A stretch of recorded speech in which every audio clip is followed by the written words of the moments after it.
Hello दोस्तों, आप सभी को नमस्कार। मैं ओम प्रकाश आप लोगों को अपने यूट्यूब चैनल MCQ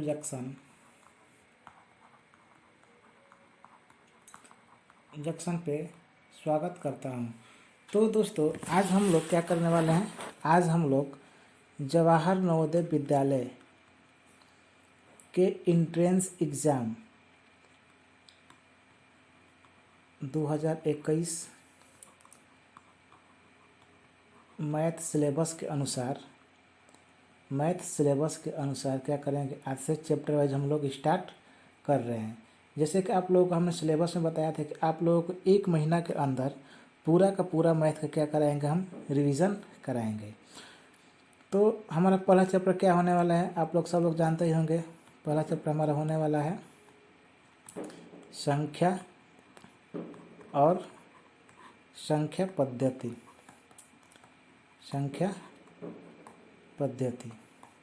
ठीक, इसको क्या इंग्लिश में क्या कहेंगे,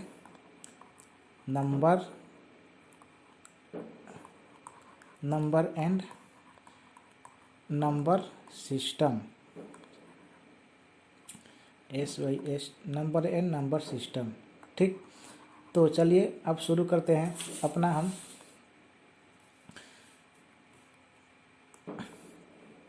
देखिए, सबसे पहले होता है क्या नंबर सिस्टम में, सबसे पहले होता है क्या अंक।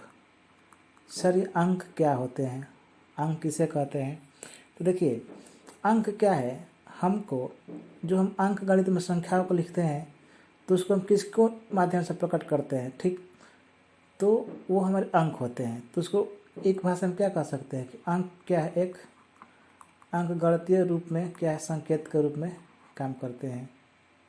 ठीक, तो इसको कह सकते हैं कि अंक गणित में संख्याओं को लिखने के लिए एक ऐसा संकेतों का समूह, ठीक, ऐसा संकेतों का समूह होता है जिसकी मदद से हम क्या करते हैं, अंक लिखते हैं। ठीक, संख्याएं लिखते हैं, सॉरी अंक नहीं संख्या लिखते हैं। तो हमारे अंक कौन कौन सी होती हैं, हमारे अंक होते हैं 0, 1, 2, 3, 4, 5, 6, 7, 8, 9। तो और उसके बाद हमारा टोटल कितने अंक होते हैं, टोटल हमारा 10 अंक होते हैं। ठीक, और एग्ज़ाम में आएगा टोटल कितने अंक होते हैं, अंकों की संख्या 10। ठीक, एकदम इसको स्टार लगा कर लिख लीजिएगा। और उसके बाद संख्या देखते हैं, संख्या किसे कहते हैं। तो संख्या कैसे बनती है, संख्या हमारी अंकों से ही मिलकर क्या करती है, संख्या बनती है। ठीक, क्योंकि जो हम अंक है जिसको हम संकेत बता रहे हैं, जो अंक है जिसको हम संकेत बता रहे हैं, ये अंक है जिसको अंक गणितीय रूप में संकेत समझा गया है। ठीक, तो इसी संकेत के माध्यम से क्या करते हैं, हम संख्या को दर्शाते हैं। जैसे हमको 10 दर्शाना है तो कौन कौन संकेत लेंगे, एक ऐसा, एक ऐसा, मतलब एक 1 लेंगे, एक 0 लेंगे, तो दोनों मिलकर क्या बन गई, एक संख्या बन गई। ठीक, तो आगे चलते हैं। आगे होती है प्राकृतिक संख्या।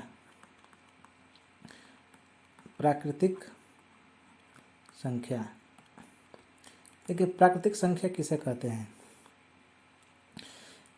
ऐसी संख्या या जिन संख्या से हमें क्या करते हैं, वस्तुओं को गिनने की मदद होती है। मतलब जिस संख्या से हम क्या करते हैं, वस्तु को काउंट कर सकते हैं, क्या होती है, प्राकृतिक संख्या होती है। जैसे 1 है, 2 है, 3 है, 4 है, 5 है, 6 है, 7 है, 8 है, 9 है। 1 से लेकर 9 तक क्या है हमारी, 1 से लेकर 9 तक नहीं, अनंत तक। ठीक, 1 से लेकर अनंत तक क्या है, हमारी प्राकृतिक संख्याएं हैं। ठीक, उसके बाद आता है पूर्ण संख्या।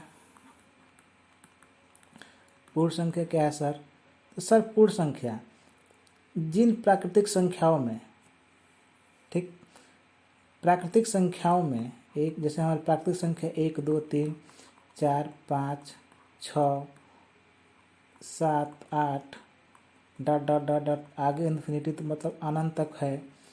तो ये सब क्या है? ये हमारी प्राकृतिक संख्या है, ये प्राकृतिक संख्या है ये। तो देखिए, अगर हम प्राकृतिक संख्या में क्या करते हैं, जीरो इंक्लूड कर लेते हैं। सिर्फ हम अगर प्राकृतिक संख्या में जीरो को इंक्लूड कर लेते हैं तो हमारी क्या हो जाती है, वो पूर्ण संख्या हो जाती है। ठीक, जब हम प्राकृतिक संख्या में जीरो को इंक्लूड करेंगे तो क्या हो जाएगी, हमारी पूर्ण संख्या हो जाएगी।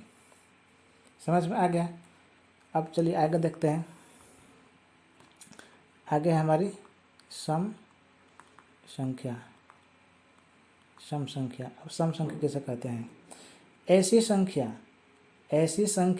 जो 2 से क्या हो, पूरा पूरा विभाजित हो। जो 2 से पूरा पूरा विभाजित हो वो क्या होता है, वो सम संख्या होता है। अब एग्जाम्पल के तौर पर देख लीजिए, 2 4 6 8 डॉट डॉट डॉट बहुत आगे तक चला जाएगा। उसके बाद विषम संख्या। विषम संख्या क्या है? ऐसी संख्या, ठीक, ऐसी संख्या जो 2 से पूरी तरह विभाजित नहीं होते हो। जो 2 से पूरी तरह विभाजित नहीं होते हो, ठीक, तो क्या होता है, विषम संख्या होता है। अब जैसे एग्जाम्पल में देख लेते हैं, 3 5 7 9 11 13 17 19 21, ये सब क्या है, विषम संख्या है। ये सब क्या है, विषम संख्याएं हैं। चलिए इसमें एक नोट्स लिखिए। इसमें एक नोट लिखिए कि 2 विषम संख्याओं का, कभी भी 2 विषम संख्याओं का, 2 विषम संख्याओं का योग हमेशा क्या होता है, योग हमेशा सम संख्या होती है। ठीक, इसको एकदम इम्पोर्टेंट लिख लीजिए। ठीक, इसको एकदम इम्पोर्टेंट लिख लीजिए। चलिए अब आगे, आगे देखते हैं कि आगे क्या है। आगे हमारी विषम संख्या तक पढ़ लिए, अब आगे आती है कौन सी संख्या,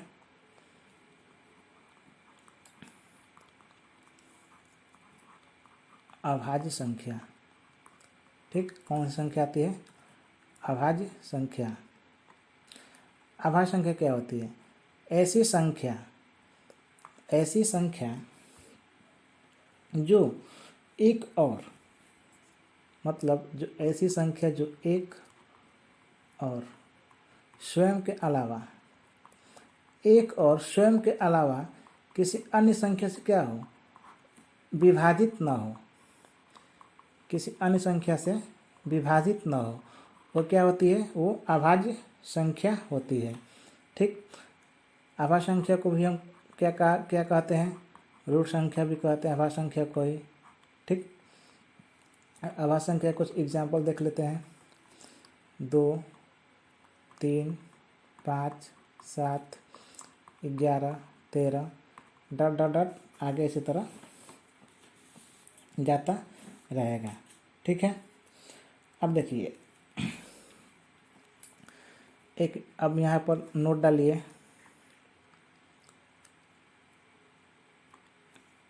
लिखिए कि एक अभाज्य संख्या नहीं होती है। ठीक है, जो एक है वो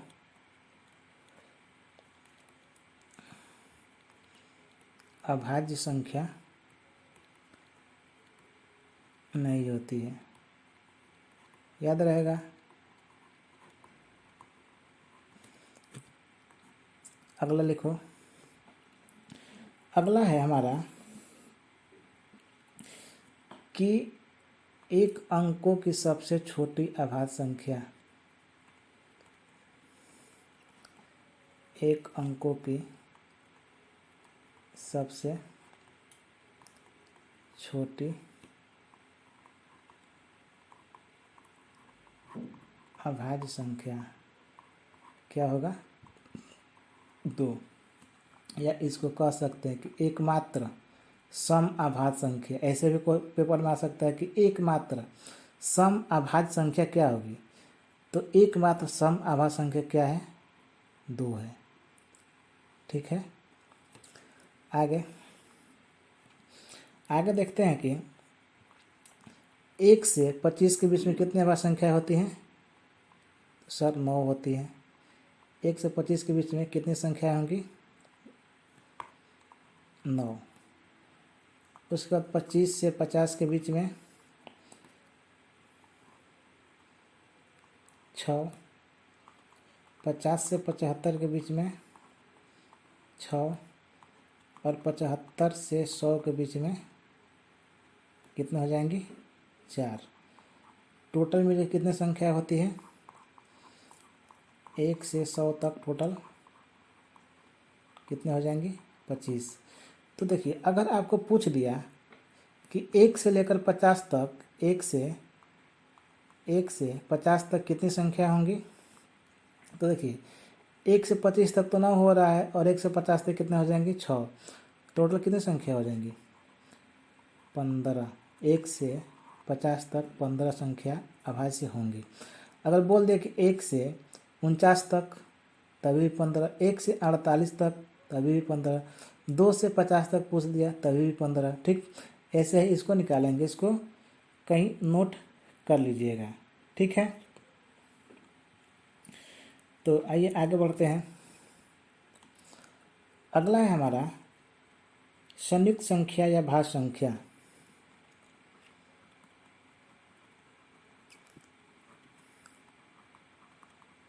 संयुक्त संख्या या भाज्य संख्या। अब इसका परिभाषा क्या हो जाएगा? ठीक अभाज्य के उल्टा। ऐसी संख्या जो एक और स्वयं के अलावा किसी तीसरे संख्या से क्या होती है? पूरी विभाजित हो जाती है।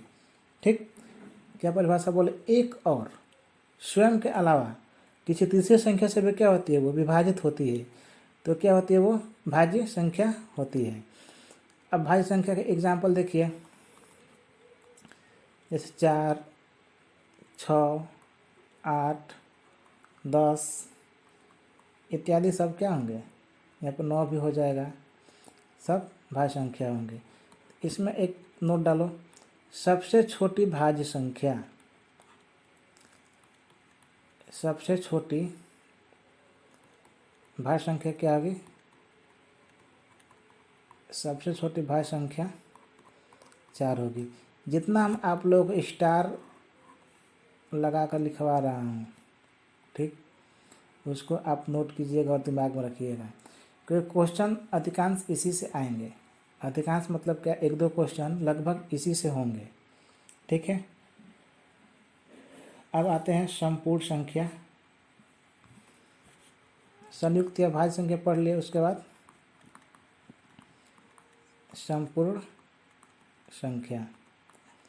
देखिए संपूर्ण संख्या क्या होती है? ऐसी संख्या जिनके अपवर्तकों को जोड़ने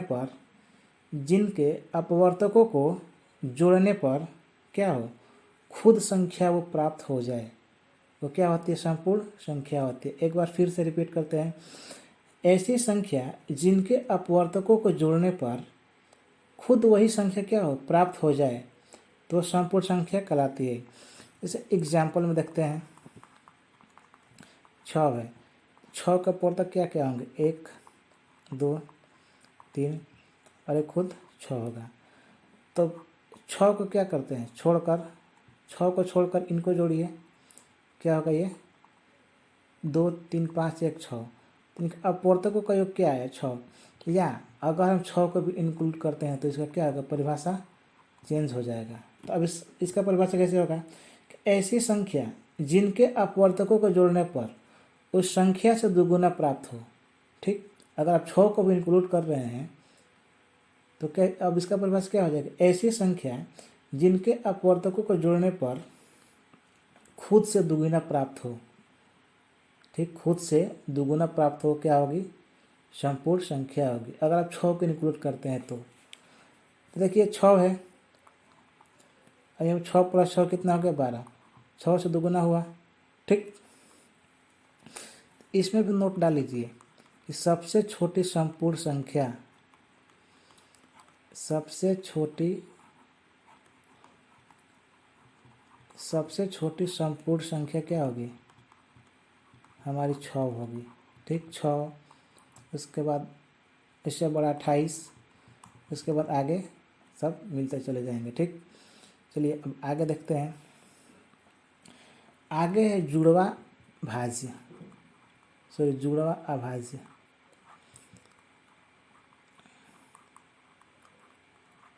अब देखिए जुड़वा अभाज्य क्या होता है। अभाज्य संख्याओं का ऐसा जोड़ा। ठीक, अभाज्य संख्या कैसी होनी चाहिए? अभाज्य होनी चाहिए। तो अभाज्य संख्याओं का ऐसा जोड़ा जिनके बीच का अंतर क्या हो? 2। अभाज्य संख्या का ऐसा जोड़ा जिनके बीच का अंतर 2 हो, क्या कहलाता है? जुड़वा अभाज्य कहलाती है। ठीक है,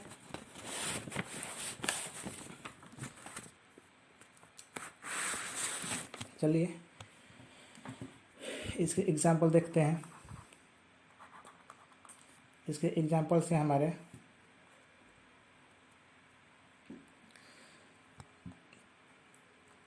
3, 5 ये क्या है? एक जुड़वा अभाज्य है। ठीक, उसके बाद 5, 7 ये भी क्या? जुड़वा अभाज्य। उसके बाद 11, 13, उसके बाद क्या है? 13, 14, 15, 16, 17 और 19 आगे मिलता चला जाएगा। ठीक, तो क्या है? इनके बीच का अंतर कितना आ रहा है? 2, 2, 2, 2। इनके बीच का अंतर 2 आ रहा है। तो इसी परिभाषा क्या हुआ कि अभाज्य संख्याओं का ऐसा जोड़ा, और ये संख्या क्या हो? अभाज्य हो। ठीक है, अभाज्य संख्याओं का जोड़ा बनाना है। तो अभाज्य संख्याओं का ऐसा जोड़ा जिनके बीच का अंतर 2 क्या होगी? वो जुड़वा अभाज्य होंगी। देखिए पूर्णांक,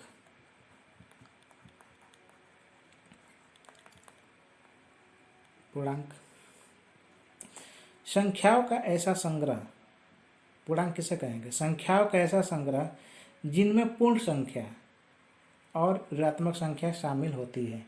जिनमें पूर्ण संख्या, तो सर पूर्ण संख्या तो मान लीजिए हमारे 0, 1, 2, 3, 4 dot dot dot dot dot चलता चला जाएगा। ठीक, और ये ऋणात्मक संख्या क्या होंगी? जैसे ये 1, 2, 3, 4 ये भी क्या करेगा? डॉट डॉट चलता चला जाएगा। तो ये सब क्या है? ये पूर्णांक है। ठीक, इंटीजर्स क्या है? पूर्णांक है। तो सर 0 भी पूर्णांक है क्या? 0 को हम क्या कहेंगे कि उदासीन होता है। ठीक, ये देखने में उदासीन होता है, लेकिन जहाँ इसको कहीं मल्टीप्लाई, इसको जहाँ कहीं भी मल्टीप्लाई और भाग में अगर ले गए तो मल्टीप्लाई को तो पूरा क्या करता है? 0 ही बना देता है, भले कितनी बड़ी संख्या हो। ठीक, ये उदासीन नहीं है। ये जितना उदासीन है वो क्या करता है? गुणा के साथ उतना खतरनाक भी है। ठीक है, तो चलिए आगे देखते हैं। आगे है हमारा स्थानीय मान। ठीक, स्थानीय मान। तो सर स्थानीय मान क्या है? जैसे हम कोई संख्या दे रहे हैं 4, 2, 5, 6, 3, इसमें हम पूछ दिए कि 5 का स्थानीय मान क्या होगा, तो क्या करेंगे? इस संख्या को लिखेंगे और किस स्थान पे? इकाई दाई सैकड़ा। ठीक, इसका स्थानीय मान क्या हो जाएगा? 500। अगर 2 का पूछ दिए तो 2 इकाई दाई सैकड़ा 1000 पे हो, तो क्या होगा? इसका स्थानीय मान 2000 होगा। मतलब इसका स्थान क्या है? यहाँ से 2000 पे इसका स्थान 2 का 1000वां स्थान है। ठीक, यहीं पर देख लेते हैं स्थानीय मान के बाद वास्तविक मान या अंकित मान या जातीय मान, ठीक, ये सब देख लेते हैं। देखिए ये क्या होता है कि किसी संख्या में उपस्थित अंकों का स्वाभाविक मान क्या होता है, वो वास्तविक मान या जातीय मान होता है। क्या परिभाषा बोले, किसी संख्या में उपस्थित अंकों का स्वाभाविक मान उस संख्या के वास्तविक मान, उस संख्या के स्वाभाविक मान होता है, ठीक। किसी संख्या में उपस्थित अंकों का स्वाभाविक मान क्या होता है, उस संख्या का वास्तविक मान होता है। देखिए स्थानीय मान में स्थान परिवर्तन पे क्या होता है, अंकों का मान में परिवर्तन होता रहता है।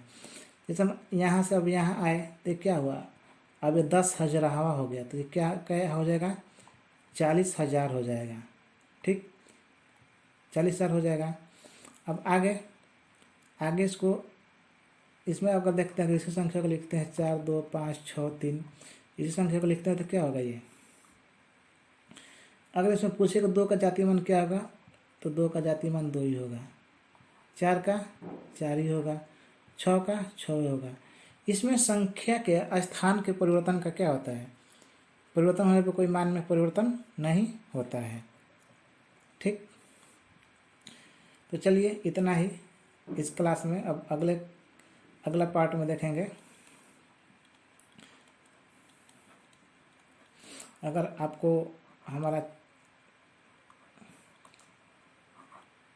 लोगों को हमारा समझाया हुआ अच्छा लग रहा हो, हमारा वीडियो अच्छा लग रहा हो, तो हमारे वीडियो को शेयर कीजिए और लाइक कीजिए और हमारे चैनल को सब्सक्राइब करना ना भूलें।